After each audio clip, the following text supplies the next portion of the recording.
Première lecture du livre des Actes des Apôtres, chapitre 8, versets 1 à 8. Le jour de la mort d'Étienne, éclata une violente persécution contre l'église de Jérusalem. Tous se dispersèrent dans les campagnes de Judée et de Samarie, à l'exception des apôtres. Des hommes religieux ensevelirent Étienne et célébraient pour lui un grand deuil. Quant à Saul, il ravageait l'église. Il pénétrait dans les maisons pour en arracher hommes et femmes et les jeter en prison. Ceux qui s'étaient dispersés annonçaient la bonne nouvelle de la parole là où ils passaient. C'est ainsi que Philippe, l'un des 7, arriva dans une ville de Samarie et là il proclamait le Christ. Les foules d'un même cœur s'attachaient à ce que disait Philippe, car elles entendaient parler des signes qu'il accomplissait, ou même les voyaient. Beaucoup de possédés étaient délivrés des esprits impurs qui sortaient en poussant de grands cris. Beaucoup de paralysés et de boiteux furent guéris. Et il eut dans cette ville une grande joie. Parole du Seigneur. Nous rendons grâce à Dieu.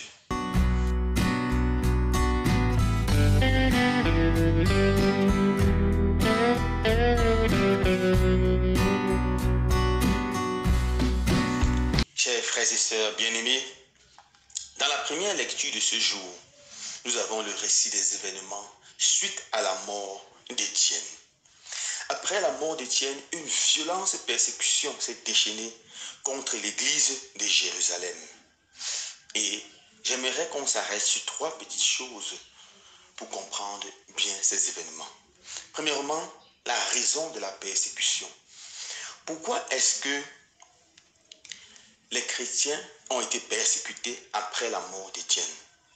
Après la mort d'Étienne, les ennemis de l'église naissante ont tout fait pour anéantir cette église, pour la faire taire, afin que le message de l'évangile ne soit pas propagé, afin que les hommes et les femmes ne reconnaissent pas que Jésus est Seigneur et qu'ils ne lui donnent pas leur vie et ne changent pas de comportement et de mentalité.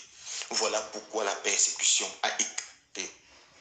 Aujourd'hui encore, frères et sœurs bien-aimés, l'église est persécutée chaque fois qu'elle annonce l'évangile avec force.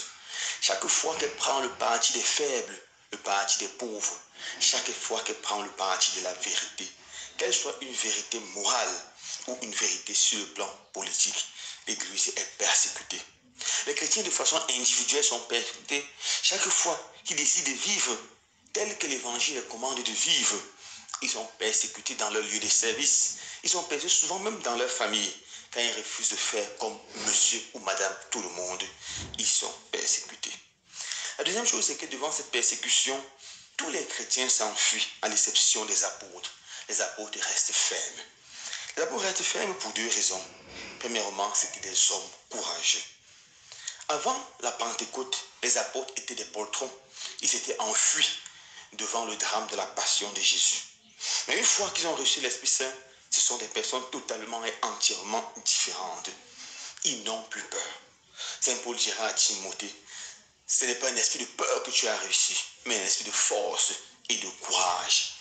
L'Esprit Saint nous donne la force et le courage de faire face à la persécution avec le regard fixé sur Jésus. Les apôtres étaient des hommes courageux, ils ne sont pas enfuis. Je me rappelle, je lisais un petit document qui parlait de l'entraînement des marins.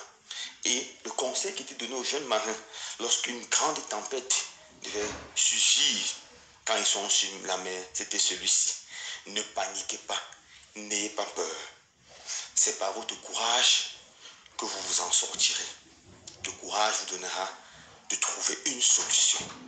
Le courage de l'évangile. Nous devons demander au Seigneur le courage des apôtres. Deuxième raison qui a poussé les apôtres à ne pas s'enfuir, c'est parce que c'était des bonnes personnes. C'était des personnes saintes. Et les saints étaient connus même de leurs ennemis. Je me rappelle un prêtre qui disait dans un document, au moment où les prêtres était grandement saboté dans les réseaux, dans les médias, où les prêtres étaient accusés de toute façon. Ce prêtre philippin a dit quelque chose de beau lors d'une homélie. Il a dit, la meilleure façon pour faire face à ces persécutions, c'est d'être des bonnes personnes, de mener une vie tellement sainte et tellement exemplaire que par notre façon de vivre, nous allons fermer la bouche de tous ceux-là qui s'acharnent contre l'Église, contre le sacerdoce. Nous allons nous efforcer à être des saints.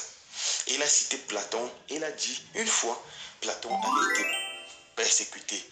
On a répandu des grands mensonges et des calomnies contre lui. Et qu'est-ce que Platon a répondu lorsqu'il a appris cela? Il a dit, moi je vais vivre tellement bien que mon style de vie va fermer la bouche de tous ceux-là qui mentent, qui propagent des mensonges à mon sujet. Un style de vie beau donne la force de tenir devant la persécution. La troisième chose que j'aimerais relever dans l'évangile de ce jour, c'est que lorsque le peuple, les autres chrétiens se sont enfuis en chemin, ils ne fermaient pas leur bouche, mais ils prêchaient l'évangile. Ils prêchaient la bonne nouvelle qui sortait de la bouche de Dieu. C'est ainsi que Philippe arrive en Samarie et là il prêche l'évangile. Notons bien que Samarie était une localité hostile au judaïsme, hostile à l'enseignement qui venait des Juifs. Mais ils accueillent Philippe avec joie. Philippe prêche l'évangile et il se convertit massivement devant la parole d'amour qu'il prêche, devant les signes qu'il accomplit, devant les libérations et les guérisons qui sont faites par sa prière, par son intercession. Et finalement, une grande joie envahit toute la ville. Nous nous rendons compte, frères et sœurs bien-aimés, que la persécution n'est jamais une fatalité dans l'Église, mais une nouvelle opportunité de témoigner de Jésus où nous sommes et de produire où nous serons la joie, la vraie joie. Alors, frères et sœurs bien-aimés, en ce jour, demandons au Seigneur de nous donner la grâce de tenir devant la persécution, car nous serons tous persécutés, qu'elle soit chaude, qu'elle soit froide. Nous serons persécutés, de tenir devant la persécution, de rester des personnes courageuses, des personnes qui mènent une vie authentiquement chrétienne et surtout de ne pas nous taire, de continuer à annoncer au monde entier que Jésus Seigneur est notre seul sauveur. Loué soit Jésus-Christ.